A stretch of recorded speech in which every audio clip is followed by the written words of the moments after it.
Il y a une phrase qui revient souvent sur l'éducation, sur l'enfance, sur la parenté plus spécifiquement. On nous dit souvent qu'on ne peut donner que ce que l'on a reçu, c'est-à-dire enfance douloureuse, enfance malheureuse, enfance violentée donnera potentiellement des parents. Violent donnera potentiellement des mauvais parents. Mais je m'identifie en faux dans ce raisonnement. Ma thèse est la suivante. Les personnes qui ont le plus côtoyé le malheur, je dirais, sont les personnes les plus susceptibles d'apporter le bonheur. Je m'explique. Admettons que vous avez eu une enfance violente, une enfance difficile, des parents qui vous ont potentiellement abandonné. Par conséquent, vous savez ce qui vous a rendu malheureux. L'abandon, la violence, le manque d'implication de vos parents dans votre vie.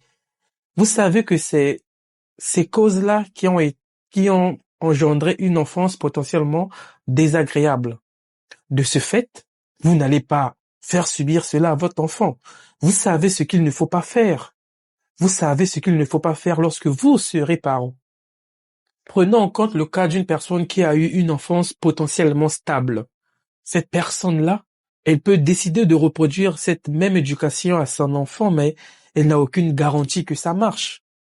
Mais vous, du fait de cet aléa qui a été présent dans votre enfance, vous savez au moins une chose, ce que je ne dois pas faire, ce que je dois éviter de reproduire.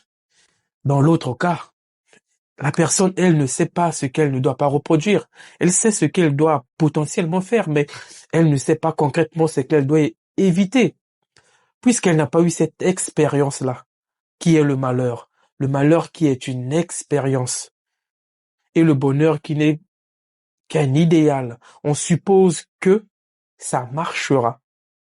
Vous n'avez pas la garantie que l'enfant sera heureux, mais vous savez au moins une chose. Il ne sera pas malheureux. À la limite, il ne sera pas malheureux comme moi je l'ai été.